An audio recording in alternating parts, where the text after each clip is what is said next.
The International Criminal Court is now in session. L'audience de la Cour pénale internationale est ouverte. Please be seated. Veuillez vous asseoir.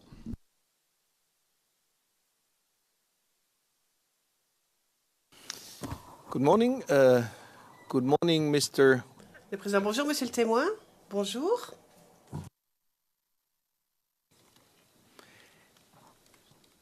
Today Nous allons consacrer toute la journée aux questions du représentant du procureur. Et je vais d'ailleurs lui donner la parole immédiatement. Comme ça, nous ne perdrons pas de temps. Monsieur, c'est à vous. Monsieur Desmédian, je vous remercie. Madame, messieurs les juges, bonjour à tous. Bonjour, monsieur. Alors, on continue ce matin avec les questions. J'aimerais qu'on commence aujourd'hui avec le sujet de la gendarmerie elle-même, sa structure et son rôle. Alors, on a déjà reçu de la preuve au sujet de la structure de la gendarmerie, donc on n'ira pas dans tous les menus détails, mais j'aimerais que vous commenciez d'ailleurs par nous dire quelle était sa mission et son rôle au sein des FDS. La gendarmerie nationale de Côte d'Ivoire est une photocopie de la gendarmerie française, a pour mission de veiller à la sécurité publique des personnes et des biens sans exclusive, garantir la sécurité des institutions républicaines et des personnes qui les incarnent. Pour ce faire, elle a un état-major qu'on appelle le commandement supérieur de la gendarmerie nationale, situé à Niamey, à Abidjan.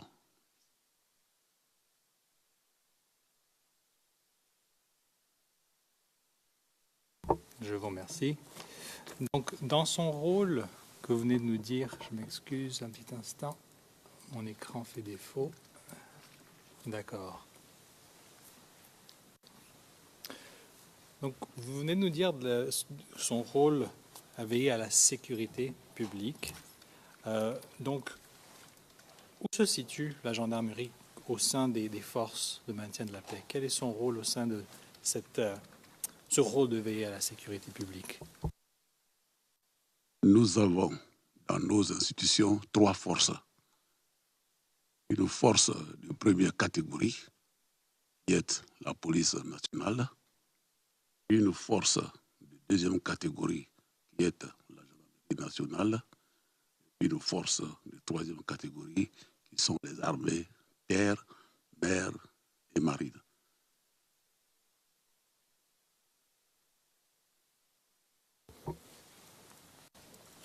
D'accord. Maintenant, au sein même de la gendarmerie, quels sont les types d'unités que vous avez? Quel type de police est-ce que vous avez?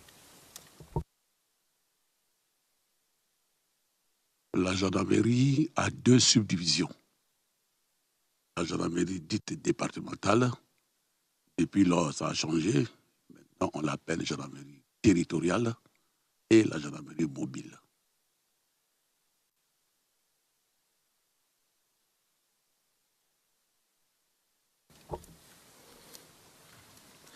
Très bien. Et au sein de son rôle de sécurité, de veiller à la sécurité publique, comment est-ce que la gendarmerie est organisée?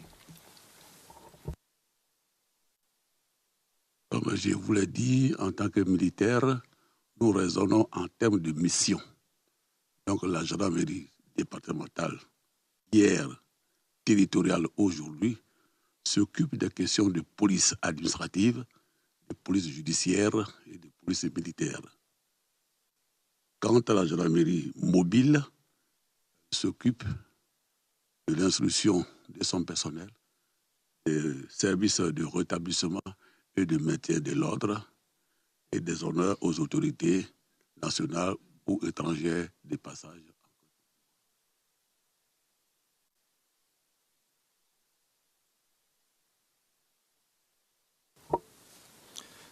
Si on pouvait commencer avec cette première catégorie, la Légion départementale, vous nous avez parlé de ces 3 rôles, administratif, police, judiciaire et militaire. Alors, est-ce que vous pouvez commencer avec la police administrative? Quel est son rôle spécifique?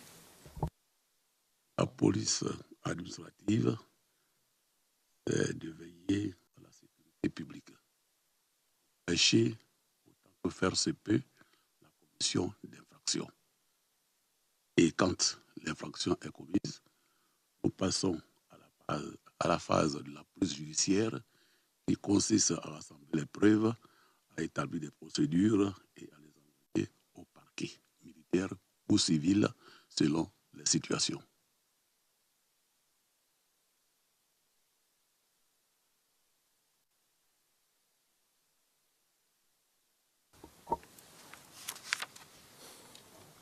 Très bien. Alors, vous avez mentionné la police administrative et la police judiciaire dans votre dernière réponse. J'attends juste que les notes soient terminées. D'accord. Alors, vous venez de parler de la police administrative et judiciaire qui consiste à rassembler des preuves, etc. La police militaire, elle rentre dans quel cadre? La police militaire, c'est d'appliquer la police administrative et police judiciaire dans le cadre des militaires en cas d'infraction à l'occasion de l'exécution de mission. Et à ce niveau-là, nous dépendons du procureur qu'on appelle en Côte d'Ivoire le commissaire du gouvernement, qui s'appelle actuellement Ange Kessi.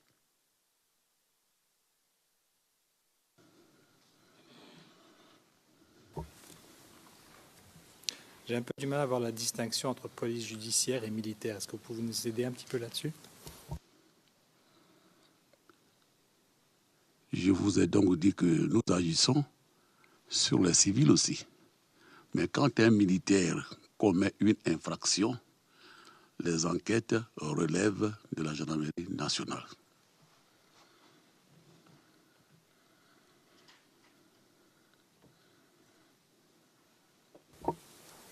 D'accord. Et donc au sein de la gendarmerie, quel est l'échelon ou quel type de police établit le pont avec le parquet militaire? C'est la gendarmerie départementale, aujourd'hui territoriale, qui est composée de brigades de gendarmerie. Ce sont des petites unités de police ou de gendarmerie qui s'occupent des enquêtes.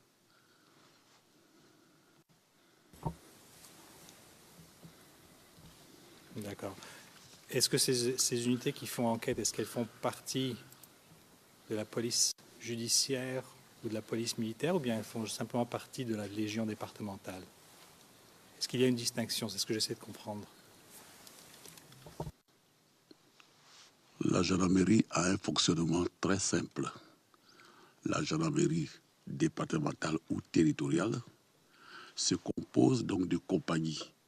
Une compagnie de gendarmerie, c'est un regroupement de 2, 3 ou 4 brigades de gendarmerie. Et les brigades de gendarmerie, on en a en gros une par chef-lieu de département.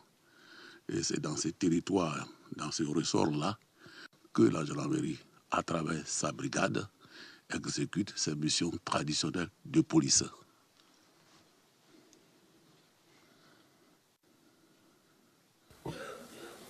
Très bien. Alors, monsieur le témoin, le rôle de la gendarmerie, elle trouve sa source, n'est-ce pas, dans les lois. Et j'ai en tête ici la loi qui porte organisation des forces de défense nationale. Est-ce exact? Oui, affirmatif. Elle a été créée par une loi de 1961. Très bien. Nous allons voir cette loi dans un petit moment. En fait, entre-temps, on peut l'afficher sur l'écran. C'est le CIVOTP 0054 0002. C'est le numéro 200 sur notre liste.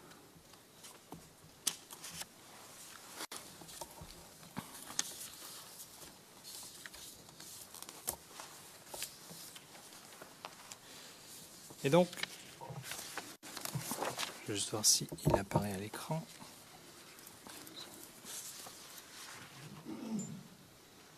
Très bien. Si nous allons à la page suivante, s'il vous plaît.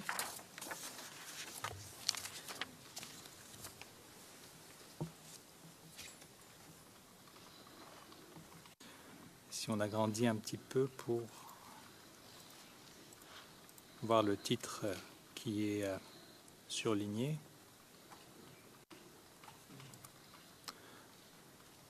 Voilà. Alors, vous voyez bien le titre de la loi de 1961, monsieur le témoin? Affirmatif. Très bien.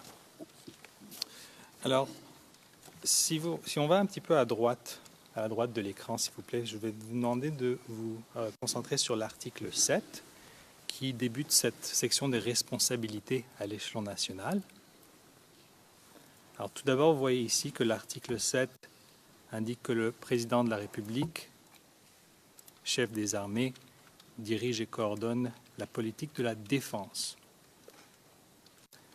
Et avant de vous poser une question, j'aimerais que vous regardiez aussi l'article 9, si on peut descendre un petit peu en bas.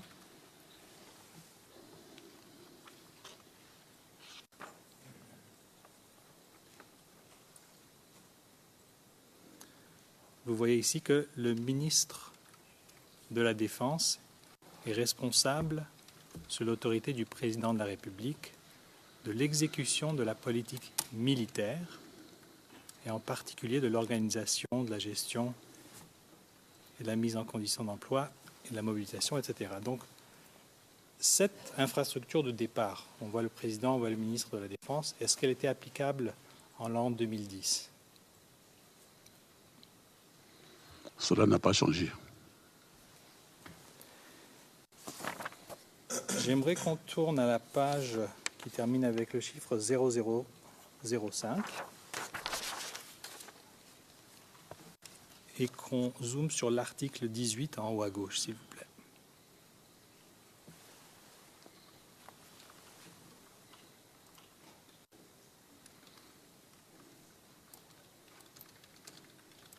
Tout à fait en haut à gauche. Merci. Monsieur le témoin, ici nous voyons que les forces armées nationales sont composées de la gendarmerie nationale, des unités des forces terrestres, de la marine, de l'aviation et des écoles. On voit ensuite, dans l'article 18b, que la gendarmerie nationale est divisée entre la gendarmerie départementale et mobile, comme vous venez de nous le dire. Donc si on revient à l'article 18a, ces 4 forces principales, gendarmerie, unité de forces terrestres, marine, aviation et école, est-ce qu'encore une fois, cette division avait été maintenue lorsqu'on se retrouve durant les événements de 2010? Affirmatif.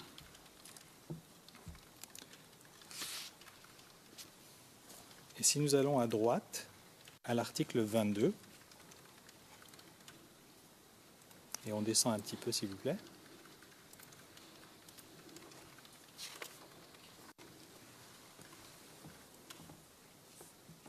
D'accord. Alors là, c'est l'article qui traite du commandant supérieur de la gendarmerie nationale, placé sous l'autorité du ministre de la Défense, pour tout ce qui concerne l'exécution du service spécial de cette arme. Et en dessous, nous voyons qu'il reçoit directement du chef d'état-major les instructions relatives à l'exécution des missions d'ordre militaire, en particulier lorsque la gendarmerie est appelée à coopérer à des opérations interarmées de défense intérieure ou extérieure. Est-ce que vous pouvez nous expliquer un petit peu cette dualité entre la relation avec le ministre de la Défense et le chef d'état-major?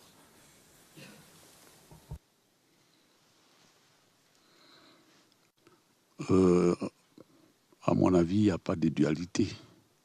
C'est les textes de la République qui placent la gendarmerie sous l'autorité du ministre de la Défense.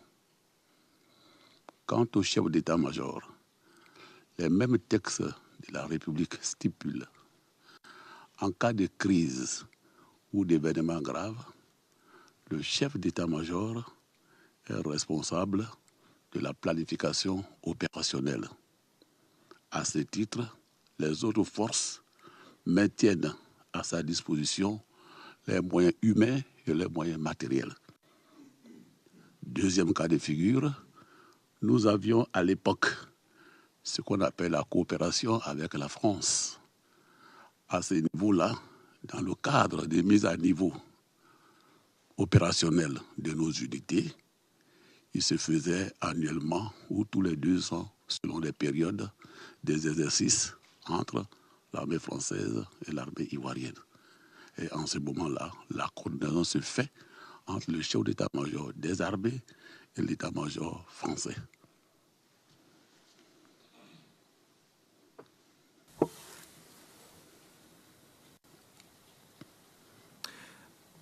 Dans cette loi, Monsieur le témoin, je note l'absence de la garde républicaine.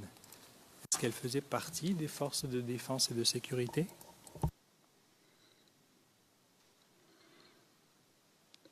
Sauf quelques omissions de ma part, la garde républicaine a une histoire en Côte d'Ivoire. Avant 1990, nous avions en Côte d'Ivoire un parti unique, le PDC-RDA, et la garde républicaine était en même temps qu'on se composait donc d'éléments qu'on appelait les milices du parti. Avec l'avènement du multipartisme, la garde républicaine donc perd cette fonction de milice et donc elle est rattachée directement à l'état-major des armées et elle est mise pour emploi à la présidence de la République pour la sécurité du président de la République et des installations présidentielles.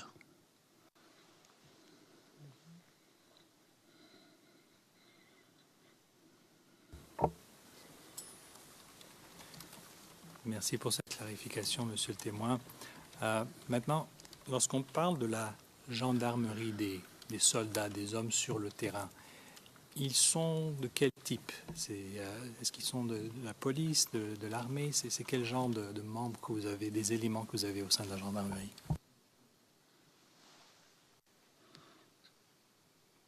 Sauf problème de compréhension, la gendarmerie demeure la gendarmerie, la police est un autre corps à part.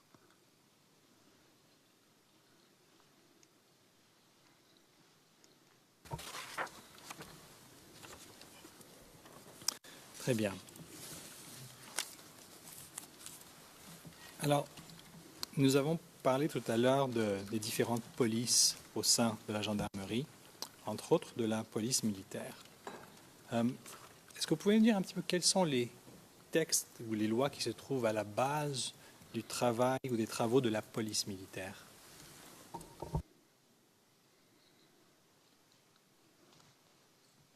À l'instant T, je ne saurais vous le dire, mais toutes nos missions découlent des lois de la République.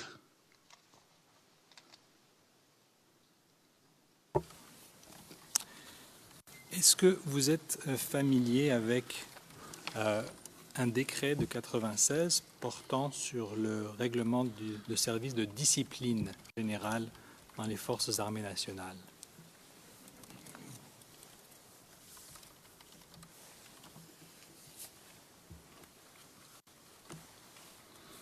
Si on peut le projeter, sinon, dans toutes les armées du monde et de Côte d'Ivoire, il y a toujours ce qu'on appelle un règlement de discipline générale qui fixe les missions et les comportements des uns et des autres à l'occasion des services ou en dehors du service. Et tout manquement à ces règlements est sanctionné.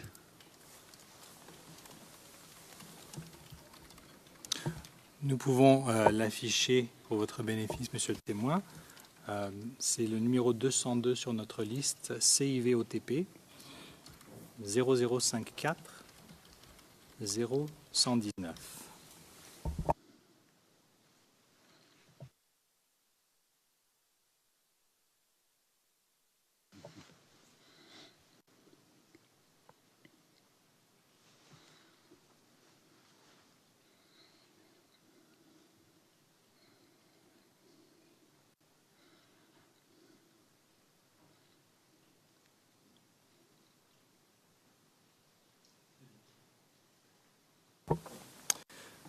Si nous pouvons passer à la page 0130, s'il vous plaît.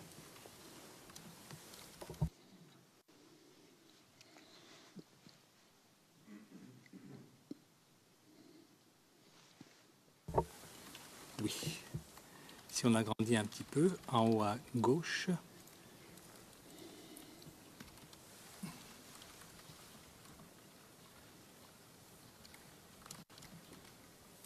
Très bien. Alors, monsieur le témoin, en haut à gauche, vous allez voir le titre de ce décret qui porte sur la discipline générale des forces armées nationales. Donc ça, est-ce que c'est un texte dont vous étiez, dont vous aviez la connaissance à l'époque? Oui, monsieur. Très bien. Par question de curiosité, lorsqu'un décret comme celui-ci est adopté, on va voir tout à l'heure, c'est quand même un décret assez long qui fait plus de 100 articles. Est-ce que les éléments de la gendarmerie, que ce soit au niveau du commandement ou des éléments, est-ce qu'ils reçoivent ce genre de texte ou bien comment reçoivent-ils les principes que nous allons voir dans un instant? Ce texte-là découle du journal officiel. La gendarmerie ne reçoit pas le journal officiel, mais elle reçoit des instructions du ministre de la Défense.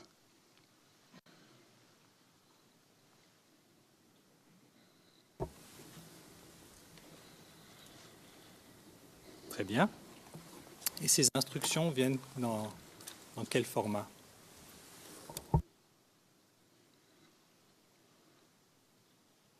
Ce sont des directives ministérielles qui sont extraites des décrets. Très bien. J'aimerais qu'on descende au bas de la page pour voir, pour se concentrer sur l'article 7.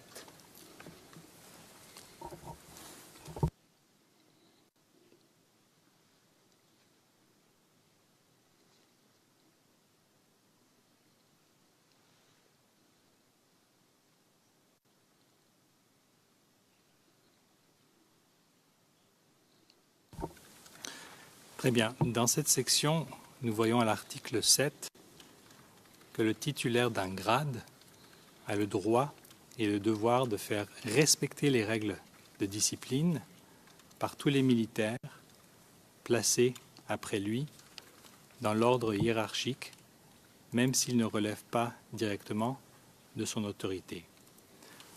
Donc, commençons peut-être avec la gendarmerie.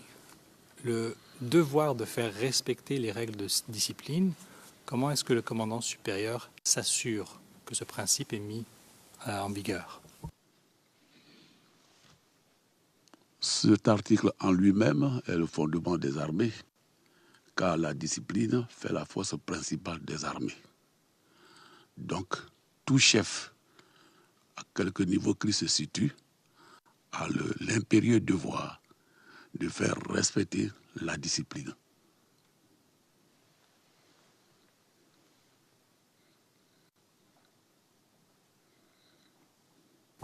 Très bien.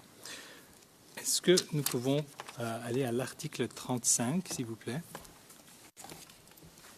Donc, je pense qu'on doit aller 2 pages plus tard.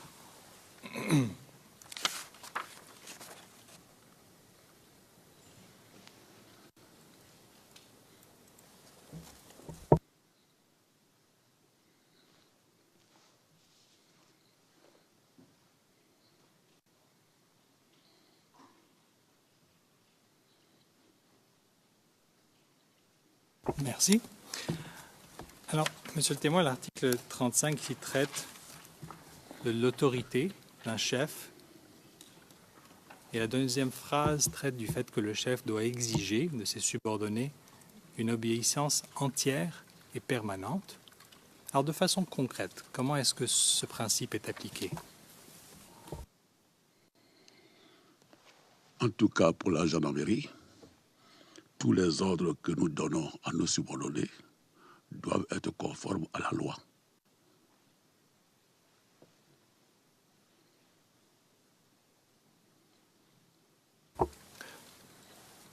Très bien, donc le point de départ pour vous, ce sont les ordres, c'est ça? absolument. Si nous pouvons aller à l'article, s'il vous plaît, 118, qui se trouve à la page 0137.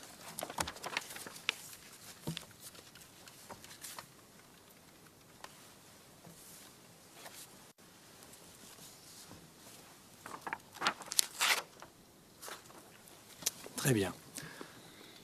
Donc, vous avez la section 4 ici, l'exercice des pouvoirs disciplinaires. Nous voyons que, à l'article 118, tout départ, tout militaire a le droit et le devoir de relever les fautes commises par un subordonné ou par un militaire placé après lui dans l'ordre hiérarchique, les grades, et selon le cas de lui infliger une sanction disciplinaire ou d'en faire la demande lorsque le militaire ayant commis la faute ne relève pas de son unité. Donc, ce devoir de relever les fautes commises par un subordonné. Comment est-ce qu'un commandement peut s'assurer que ce devoir est accompli?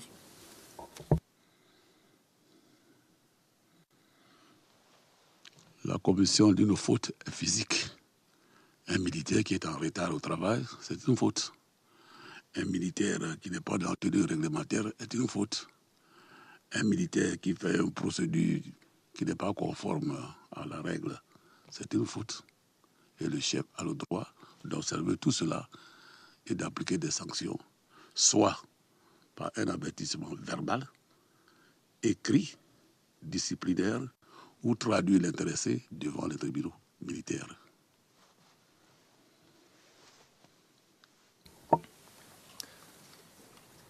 Et au sein des forces armées, des FDS, comment un commandant supérieur peut s'assurer de savoir ce qui se passe au sein de ses troupes pour pouvoir mettre en œuvre cet article?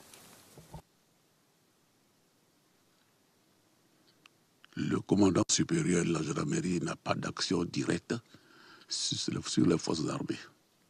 Mais si un civil venait à se plaindre du comportement des militaires, en ce moment, la gendarmerie ouvre une enquête.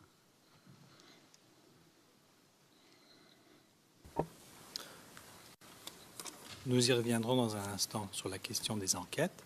J'aimerais finalement qu'on regarde un dernier article, l'article suivant est le 119, qui indique que seules les autorités, ci-après, sont habilitées à statuer sur les demandes de sanctions et infliger les punitions qui s'imposent. Donc on voit le ministre de la Défense, chef d'état-major des armées, le commandant supérieur de la gendarmerie nationale, le commandant d'armée, le chef de corps. Donc, comme ce décret avait été adopté en 1996, je veux juste m'assurer, est-ce qu'il était toujours applicable en 2010? Affirmatif. Très bien.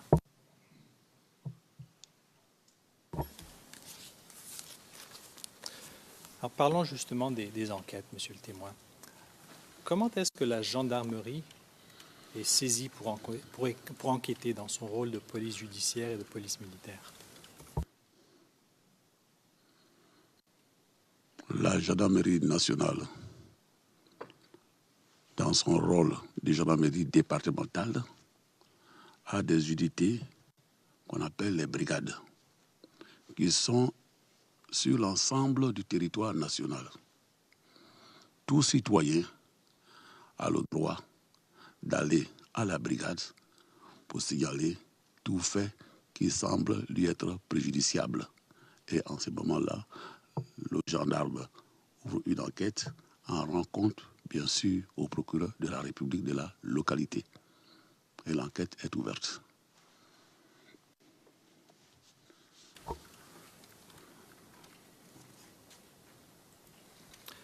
Est-ce qu'elle peut agir de son propre chef?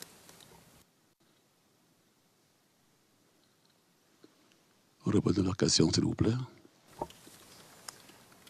Vous venez de nous dire que vous avez une situation ici où un citoyen rapporte une violation ou quoi que ce soit.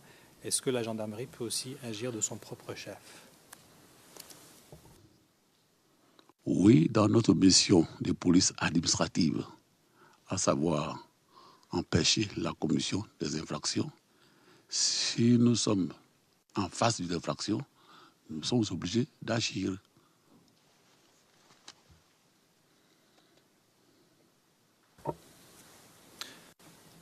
Et la gendarmerie a compétence pour enquêter des violations commises par les éléments de quelles organisations exactement? Je n'ai pas bien compris le terme d'organisation.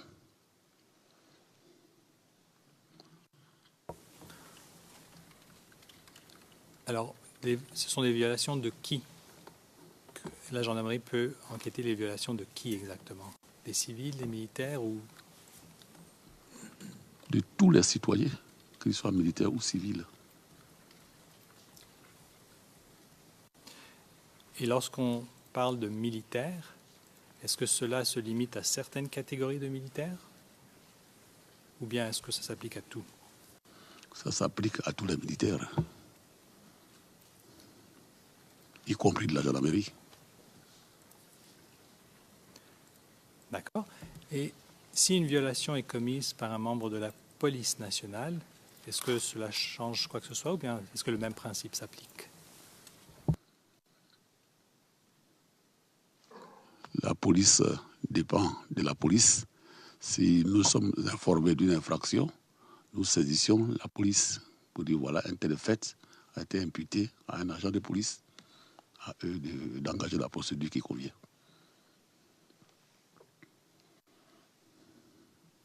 Très bien. Maintenant, au sein de la gendarmerie, si une violation est commise par un de vos éléments, un des éléments de la gendarmerie elle-même, est-ce que cette information remonte le chaîne de la commandement et si oui, jusqu'à où?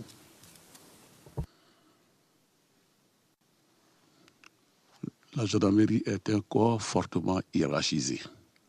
Vous avez au niveau de la gendarmerie départementale ou territoriale les brigades. La brigade est commandée par un sous-officier supérieur. Au-dessus, vous avez la compagnie qui est commandée par un officier. Au-dessus, vous avez la légion qui est commandée par un officier supérieur. Donc, en cas d'infraction, toute cette hiérarchie est informée jusqu'au commandant supérieur de la gendarmerie, qui en rend compte au ministre de la Défense, concomitamment au procureur militaire qu'on appelle commissaire du gouvernement.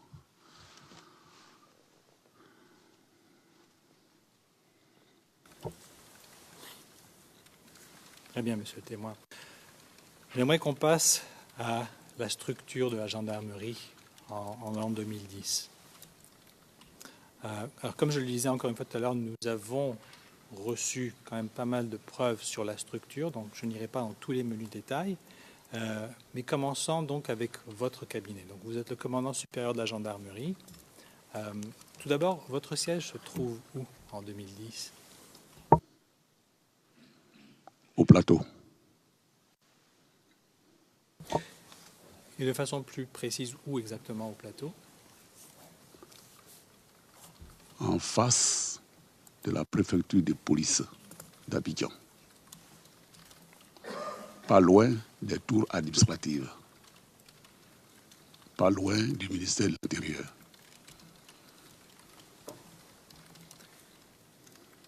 D'accord.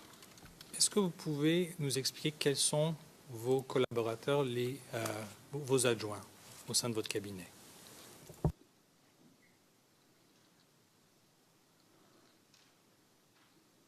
Comme je vous l'ai dit, nous sommes un corps bien hiérarchisé. De mon temps, il y avait le commandant supérieur de la gendarmerie qui a un adjoint qu'on appelle le commandant supérieur en second de la gendarmerie nationale.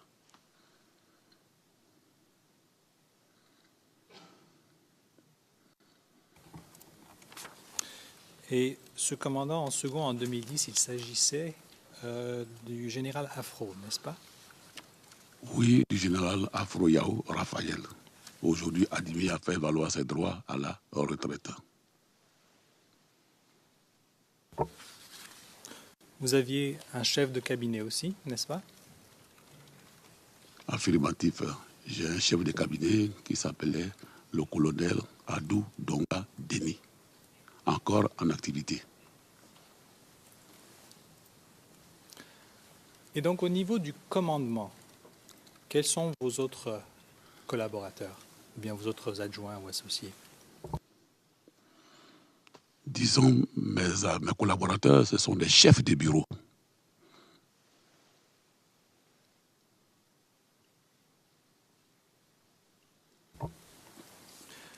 Alors, sans rentrer trop dans les détails, est-ce que vous pouvez nous dire lesquels vous aviez à l'époque en l'an 2010? Vous avez le chef du bureau des ressources humaines qui gère donc le personnel dans leur notation qui suit leur carrière.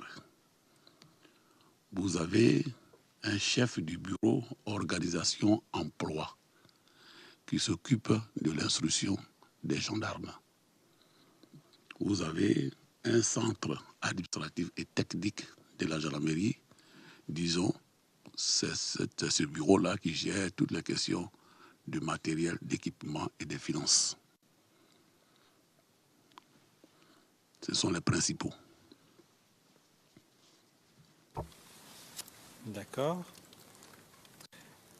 Est-ce que vous aviez aussi un chef de bureau du groupement de documentation et de renseignement? Affirmatif. Et bon, son rôle, peut-être que le titre l'indique déjà, mais son rôle précis, c'était?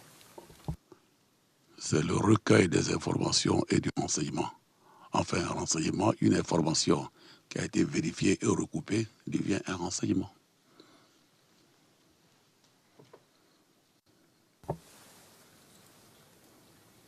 Et le chef à l'époque, en 2010, c'était? C'était le colonel Niaouré Boglé, aujourd'hui général des brigades, encore en activité. D'accord. J'aimerais qu'on passe aux légions maintenant. Vous avez parlé de ces deux légions, la Légion mobile, la Légion départementale. Commençons par la Légion départementale. Comment est-ce qu'elle est recoupée?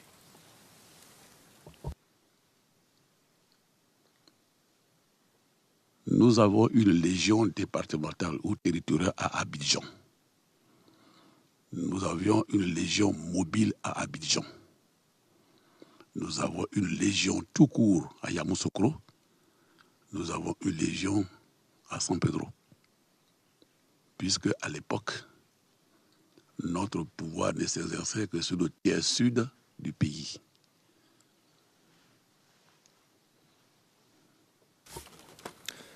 Donc, si j'ai bien compris, la Légion mobile était limitée à Abidjan. Affirmatif.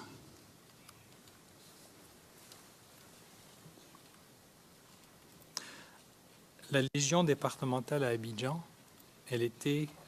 qui avait vu à la tête à l'époque de cette Légion? C'était le colonel Boli Gabo Girard, qui est aujourd'hui à la retraite. D'accord. Et cette Légion départementale à Abidjan, elle était composée de quoi exactement? Une légion, c'est un regroupement de 2, 3, 4 compagnies de gendarmerie. Une compagnie de gendarmerie, c'est le regroupement de 3, 4 et plus de brigades.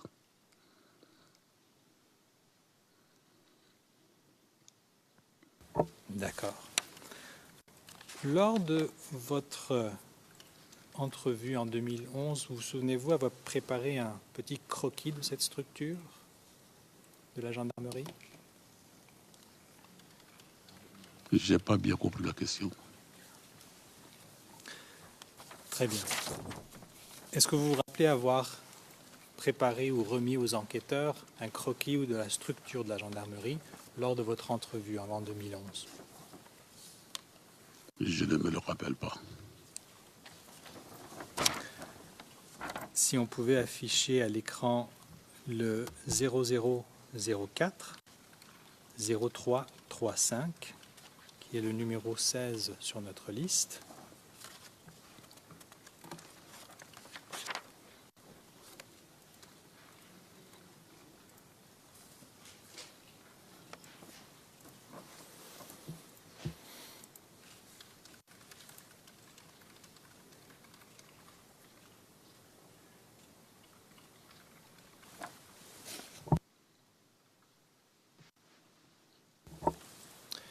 Est-ce que vous voyez un document affiché à l'écran, monsieur le témoin? Oui, Ok, est-ce que vous reconnaissez ce document? ce document reflète l'organigramme de la gendarmerie, mais les écritures ne sont pas de moi. D'accord. Est-ce qu'en bas à gauche, nous voyons la date du 9 octobre avec une signature? C'est exact, c'est ma signature. Ok. Juste pour qu'on comprenne bien, l'organigramme que nous avons là a été préparé comment? Vous savez, le commandant supérieur écrit peu. Il donne des ordres à ses subordonnés. Certainement, j'ai dû demander à un de mes officiers de me reproduire l'organigramme. Très bien. Alors, est-ce que... Bon, nous voyons ici que vous aviez, comme vous avez indiqué tout à l'heure, les légions de la gendarmerie et nous voyons aussi les légions départementales. J'aimerais vous demander, à gauche, vous avez, pour première légion mobile, vous avez le nom escadron, avec 4 sous-divisions. Donc, ces chiffres 1, 1, 2, 1, 3, 1, 4, 1, qu'est-ce que ça représente exactement? Vous savez, la gendarmerie comme la cavalerie, nos unités, on les appelle des escadrons. Donc, 1 veut dire le premier escadron de la première légion. Le numérateur indique l'unité, le dénominateur indique le corps auquel il appartient. Donc 1-1, 2-1, c'est le deuxième escadron de la même légion, et ainsi de suite.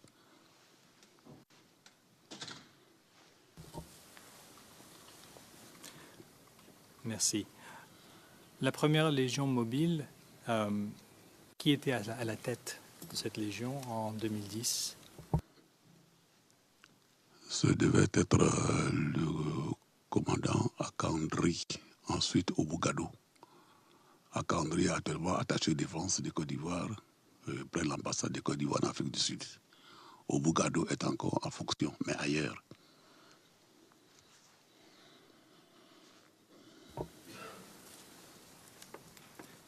Est-ce que vous êtes en train de dire qu'il y en avait 2 ou bien qu'il y a eu une passation de pouvoir à un moment donné?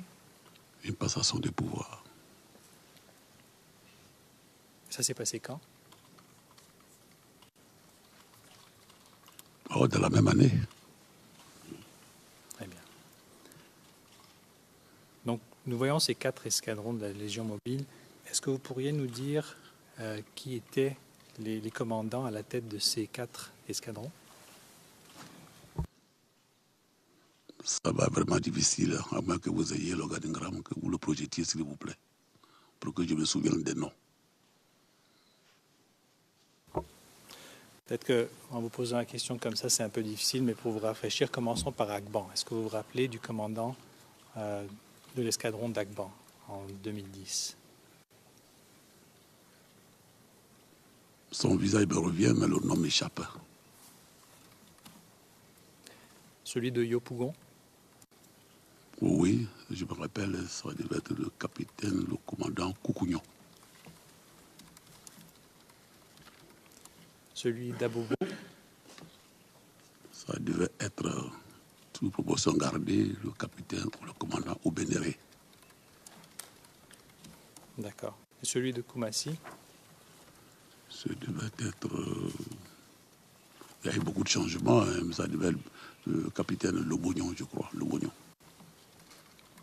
Très bien. Alors, nous voyons qu'aussi à droite de cette structure, vous avez, bon, comme vous avez mentionné, le groupement documentaire et recherche, le cabinet. Quelles sont les 3 unités que nous voyons au-dessous du cabinet? Bon, on voit leur titre, on n'a pas besoin d'aller à travers chacune, mais comment se fait-il qu'elles sont localisées là?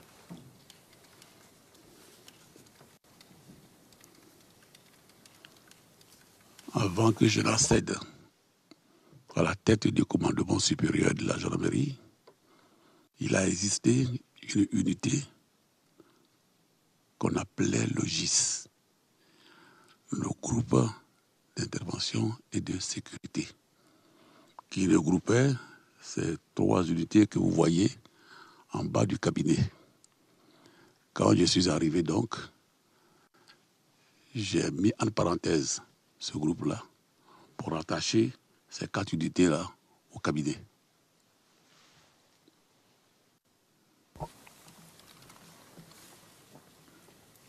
Très bien. Et le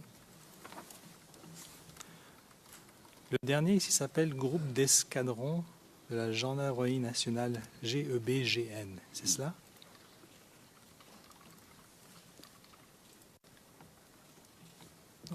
De quoi s'agit cette unité? Cette unité a été créée dans les années 90. Pourquoi blindée? Parce qu'elle avait des chars légers en son sein. Les autres n'avaient pas de chars, n'avaient que des véhicules légers de transport de troupes. Pardon, confrère.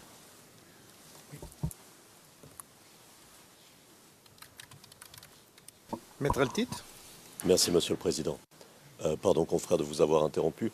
Nous avons, Monsieur le Président, un problème de transcrit depuis déjà un moment. Je ne voulais pas interrompre mon confrère, mais cela dure depuis un certain temps. Le transcrit est bloqué, en tout cas le transcrit français est bloqué à la page 19.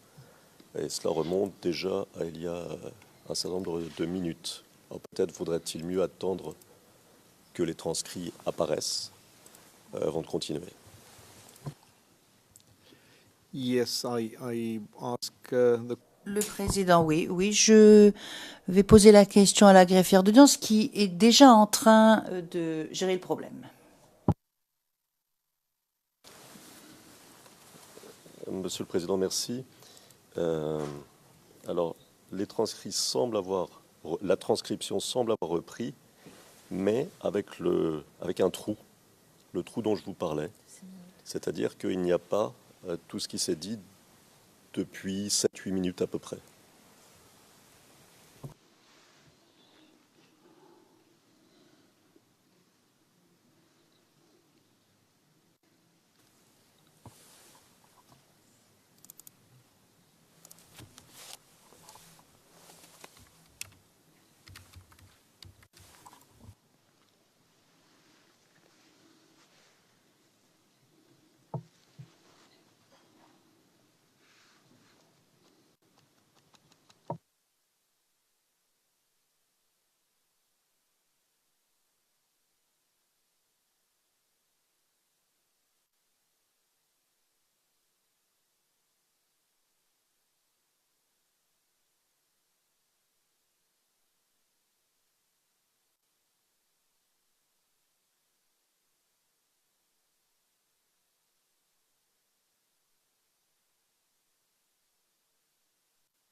Président, oui, visiblement, le problème existe. De toute façon, tout cela est consigné et enregistré. Donc, dans la version éditée, cela apparaîtra, parce que je ne sais pas vraiment si nous pouvons régler le problème maintenant.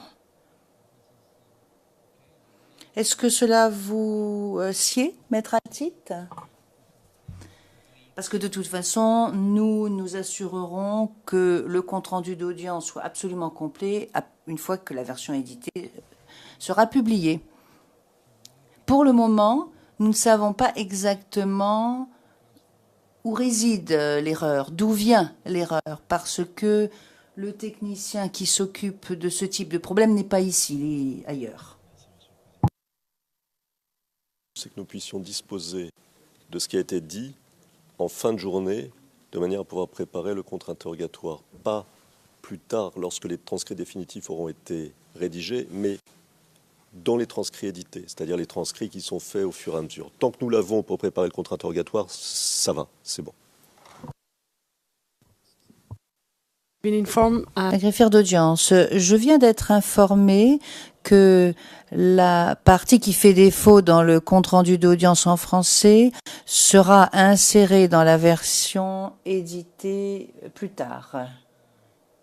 Mr. Prosecutor? Le président, je vous remercie. Monsieur le procureur, monsieur Desmergers, merci, monsieur le président. On s'excuse, monsieur le témoin. Je vous en prie.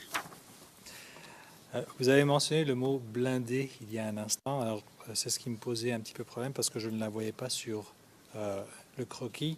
Donc, GEB, vous parlez ici donc d'un groupe d'escadron de blindés. C'est bien cela?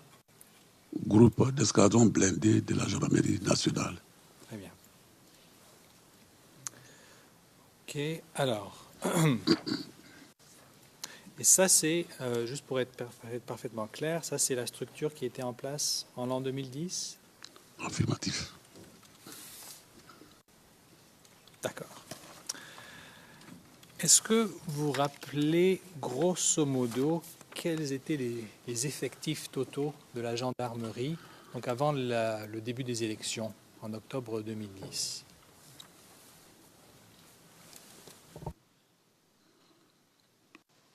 En gros, 17 000 hommes.